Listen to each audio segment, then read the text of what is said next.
Hello everyone, welcome to my channel. मैं हूं प्रज्ञा और आज के वीडियो लेक्चर में हम जो है क्लास 9 ज्योग्राफी का चैप्टर 2 इंडिया एंड इंट्रोडक्शन के एक्सरसाइजेस का पार्ट 4 देखेंगे। तो इससे पहले जो है हमने 3 पार्ट्स पे काफ़ी सारे क्वेश्चन आंसर्स डिस्कस कर लिए थे। अब जो है हम पार्ट 4 में डिस्कस करने वाले हैं आगे के जो क्वेश्चन आंसर, जो पेनिनसुलर प्लेटियो से रिलेटेड जो क्वेश्चन आंसर्स है उसे हम डिस्कस करेंगे। तो स्टार्ट करेंगे हम पार्ट 4 एक्सरसाइजेस का, द पेनिनसुलर प्लेटियो। तो पेज 44 का क्वेश्चन है, look at the physical map of India. Now look at the features listed in the table. Where are the difference? What are the differences between these features in the Himalayan mountain region and the central highlands of peninsular plateau? तो यहाँ पे बताया गया है कि map, ठीक है, map आपके बुक में दिया गया है, फिजिकल मैप दिया गया है इंडिया का। उसमें आपको डिफरेंसेस बताने हैं, जो फीचर्स है इंडियन हिमालयन माउंटेन रेंज का और जो सेंट्रल हाईलैंड्स के जो पेनिनसुलर प्लेट्यू है वहाँ पे का आपको डिफरेंस बताना है। तो फीचर्स हम देखेंगे और हिमालय सेंट्रल हाईलैंड्स जो पेनिनसुलर प्लेट्यू है वहाँ पे क्या डिफरेंस है उसको हम देखेंगे। तो डायरेक्शन ऑफ स्लोप, तो हिमालय का स्लोप जो है वो साउथ डायरेक्शन में होता है, तो slope southward towards the northern place. तो इसका हिमालय का स्लोप किस तरफ है? साउथ डायरेक्शन में। Slope east and south east eastwards towards rivers and the bay of Bengal. और जो पेनिनसुलर प्लेटियो है वह किस तरफ होता है? ईस्ट और साउथ ईस्टवर्ड में, रिवर्स जो है रिवर्स और बे ऑफ बंगाल की तरफ होता है। नेक्स्ट, रिवर्स कौन से हैं? तो रिवर्स कैसे होती है? पेरिनियल।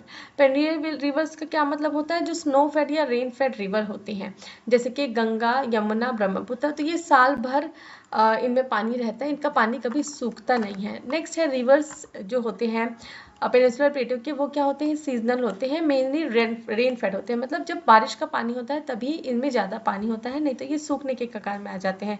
तो इसका एग्जांपल है चंबल, बेटवा और सन।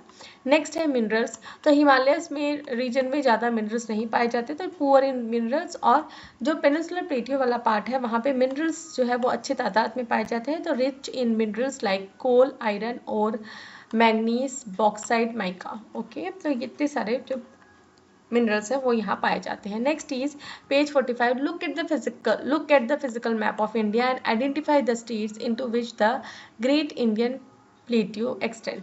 तो आपको मैप देखना है और उसमें देखना है कि जो इंडियन प्लेट्यू है वहाँ पे कौन से जो ग्रेट इंडियन प्लेट्यू है वहाँ पे कौन से स्टेट्स आते हैं। तो ग्रेट इंडियन प्लेट्यू, जो पेनिनसुलर प्लेट्यू की हम बात कर रहे हैं, तो ये ओल्डेस्ट लैंड मास है इंडिया का, सबसे पुराना लैंड मास है और ये इन स्टेट्स को एक्सटेंड करता है। It extends into following state.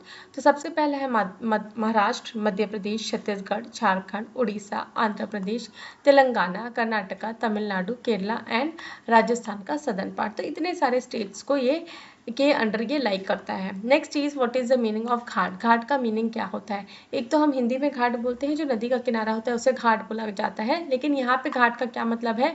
Ghat means the hill ranges forming the edges of a plateau. तो कोई भी जो प्लेट्यू है, जैसे कि हमारा जो पेनिनसुलर प्लेट्यू है, इसका जो कोना वाला जो भाट, जो त्रिकोणा भाट को कवर अप करता है, तो इसे क्या कहा जाता है? घाट। और ये क्या है? हिल रेंजेस है, हिल रेंजेस है। तो ghat means hill ranges forming the edges of a plateau.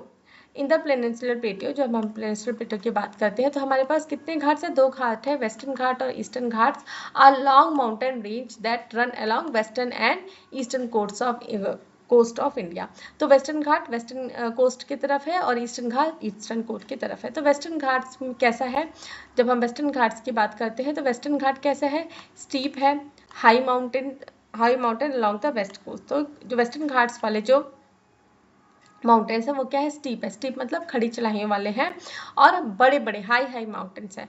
और ईस्टर्न कोस्ट का क्या है? थोड़े ज़्यादा हाइट में नहीं है, लोअर है, ब्रोकन हिल्स है along the eastern coast. Next is page 47 में दिया गया हुआ है, how would the development of mines and industries have affected the lives of the displaced Adivasis discuss in class. देखिए, माइंस और इंडस्ट्रीज खुलने के साथ साथ डिफॉरेस्टेशन भी होता है। डिफॉरेस्टेशन होने से जो ट्राइबल कम्युनिटीज़ वहाँ पे रहती हैं, आदिवासीज वहाँ पे रहते हैं, उनकी लाइफ में क्या इफेक्ट होता है वो आपको बताना है। तो डिस्प्लेस आदिवासी, जो ट्राइबल पीपल है, often face many problems when mines and industries are developed in their region. तो उनके रीजन में जब माइंस और इंडस्ट्रीज डेवलप होती है तो कई फॉरेस्ट को काटा जाता है, तो उनकी लाइफ तो इफेक्ट होगी। तो सबसे पहला पॉइंट है loss of land and homes. तो उनका घर है जंगल, तो उनका जंगल ही कट गया तो उनके घर भी छिन गए, तो उनके घर और जो होम है, लैंड है और जो उनका घर है वो छिन जाता है। They lose the forest and villages where they lived for generation. तो वो जो जहाँ पे वो सालों साल जनरेशन से वहाँ रहते आए हैं फॉरेस्ट और विलेजेस में, वो उनसे छिन जाता है। लॉस ऑफ लाइवलीहुड, अब फॉरेस्ट नहीं रहा तो उनके वो तो जो ट्राइबल पीपल है वो फॉरेस्ट प्रोड्यूस पे निर्भर होते हैं। तो forest provide them food, firewood, gracing land and medicinal plants. With displacement they lose their traditional source of living. तो लाइवलीहुड का मतलब ही क्या होता है? सोर्स ऑफ लिविंग होता है। तो इनका ट्रेडिशनल सोर्स ऑफ लिविंग क्या है? वो क्या है? जंगलों से खाना इकट्ठा करते हैं, लकड़ियाँ जो जलाने के लिए लकड़ियाँ इकट्ठा करते हैं, अपने जो जानवर है उसको वहाँ जाके ग्रेसिंग कराते हैं, मतलब चराते हैं, और जो मेडिसिनल प्लांट्स है उनको मिलता है, तो इससे उनकी लाइवलीहुड भी छीन जाती है। Next is cultural impact. तो ये कल्चरल इम्पैक्ट भी पड़ता है। Their culture practices, festivals and tradition connected to the land and forest are disturb. तो उनकी जो कल्चरल प्रैक्टिसेस हैं और जो फेस्टिवल्स मनाते हैं फॉरेस्ट से रिलेटेड अपने ट्रेडिशंस को मनाते हैं, तो वो उनके फॉरेस्ट छिन जाने से उनके लाइफ में इफेक्ट आता है। Next is also find out in what ways clearing the forest to open mines have affected the environment. तो जब माइंस खुलता है जिससे कि जंगल काटे जाते हैं, तो इससे जो पर्यावरण है, एनवायरमेंट पे, उसमें क्या प्रभाव पड़ता है? तो clearing the forest to open mines has affected the environment in following ways. तो इन तरीकों से जो है एनवायरनमेंट में इफेक्ट पड़ता है जब जंगल को काटा जाता है। तो सबसे पहले क्या है? डिफॉरेस्टेशन। डिफॉरेस्टेशन मतलब होता है लॉस ऑफ फॉरेस्ट कवर। तो फॉरेस्ट कवर जो है वो वहाँ से हट जाता है। बायोडाइवर्सिटी। बायोडाइवर्सिटी मतलब वहाँ पे जो जानवर रहते हैं उनको इफेक्ट पड़ता है। तो animals and plants lose their habitat. Next is soil erosion. तो फर्टाइल सॉइल जो है वो क्या हो जाता है? पानी के साथ बह जाता है, क्योंकि फॉरेस्ट को काटने से जो जड़ें हैं, फॉरेस्ट में जो पेड़ होते हैं, जो जड़ें हैं वो मिट्टी को पकड़ के रखते हैं, और फॉरेस्ट के कटने के बाद जो है मिट्टी भी साथ में बह जाती है। Next is water issue, scarcity and pollution of river and ground water. तो इससे जो है वाटर इशू, जो पानी की कमी भी होगी और रिवर और ग्राउंड वाटर में पोल्यूशन भी ज़्यादा होगा। नेक्स्ट है क्लाइमेट चेंज। अब पेड़ कट रहे हैं तो जो फॉरेस्ट कवर है उसके जाने के बाद जो है पेड़ की जनसंख्या कम होने से कार्बन डाइऑक्साइड जो है उसका तादाद ज़्यादा बढ़ता है, उससे टेम्परेचर ज़्यादा बढ़ता है। कार्बन डाइऑक्साइड क्यों बढ़ता है? क्योंकि हमको पता है, हमने साइंस में पढ़ा है कि जो प्लांट्स हैं और जो भी ट्रीज है वो क्या करते हैं? कार्बन डाइऑक्साइड को इनहेल करते हैं, मतलब कार्बन डाइऑक्साइड लेते हैं और जो एनवायरनमेंट है उसमें ऑक्सीजन को रिलीज करते हैं। और अगर पेड़ की जनसंख्या कम होगी तो कार्बन डाइऑक्साइड की भी मात्रा ज़्यादा होगी, और जिससे क्या है? टेम्परेचर ज़्यादा बढ़ेगा। Next is land degradation. अब जो बैरन लैंड है, जो खाली लैंड है, जो खुला छोड़ दिया जाता है, उससे लैंड की क्वालिटी भी खराब होगी। नेक्स्ट है पेज 48 के हमको एक्सरसाइजेस देखने हैं। तो चूज द करेक्ट आंसर, हमको करेक्ट आंसर देखना है। तो फर्स्ट है which geographical region of India do you live. तो कहाँ पे आप रहते हैं? गंगेटिक प्लेन में रहते हैं, कोस्टल प्लेन में रहते हैं, थार डेसर्ट में रहते हैं, या साउथ पेनिनसुलर प्लेटियो में रहते हैं? तो देखिए अलग अलग जो रीजन्स हैं उसके हिसाब से हम कहाँ रहते हैं? छत्तीसगढ़ में रहते हैं, तो छत्तीसगढ़ सदर्न पेनिनसुलर प्लेटियो में लाइक करता है। Next is from which geographical region of India are most minerals obtain.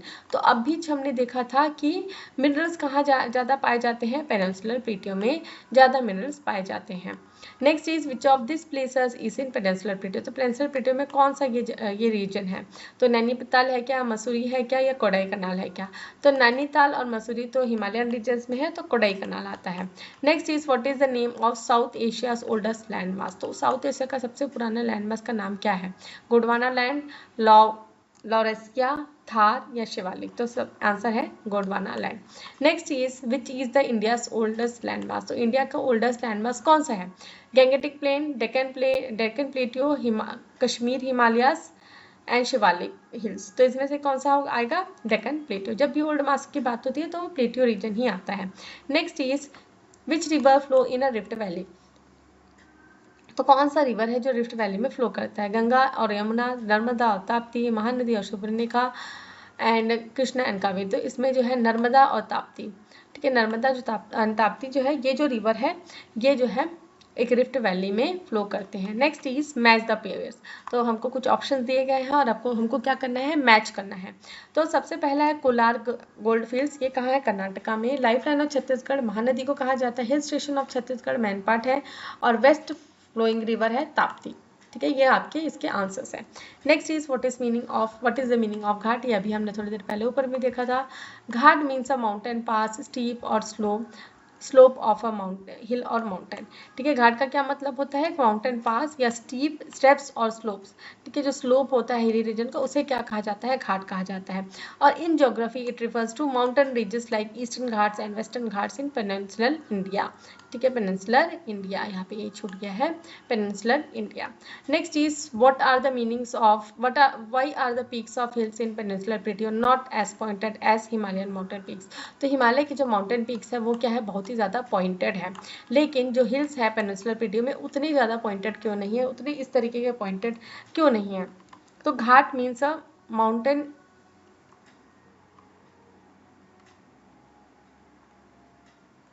Okay ये एक आंसर रिपीट हो गया है, ये थोड़ा सा मिस्टेक है इसमें।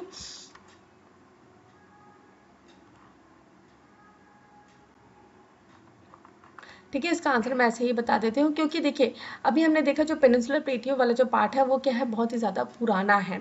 ठीक है, पुराना होने के साथ साथ क्या होता है, अगर कोई हिल है तो सॉइल के साथ साथ जो उसकी ऊपर की जो लेयर है वो क्या होती जाती है, इरोड होती जाती है। ऊपर की लेयर जो है वो इरोड होती जाती है, इसी कारण जो है जो पेनिनसुलर प्लेटियो में जो हिल्स हैं वो क्या है, ज़्यादा पॉइंटेड नहीं है as compare to Himalayas. Next is how is the peninsular plateau different from Gangetic plain. तो पेनिनसुलर प्लेटियो गैंगेटिक प्लेन से कैसे डिफरेंट है। तो पेनिनसुलर प्लेटियो क्या है, old hard rocks, uneven surface, rich in minerals, rivers flow through deep valleys. तो ये peninsular प्लेटियो के क्वालिटीज है।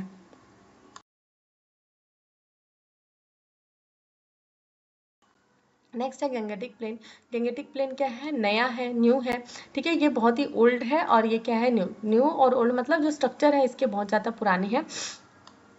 यहाँ पे आपको फर्टाइल एलुवियल सॉइल मिलेगा, फ्लैट लैंड मिलेगा और यहाँ पे फार्मिंग अच्छी हो सकती है। रिवर जो है डिपॉजिट करता है sediment. Next is how did the black soil of peninsular प्लेटियो form. How did the black soil of peninsular प्लेटियो form. तो कहाँ से आया ये ब्लैक सॉइल जो पेनिनसुलर प्लेटियो में है। तो जो लावा जो निकला है सालों साल पहले, तो lava traps of Deccan they are found by lava from the volcanoes that was deposited on Earth's surface.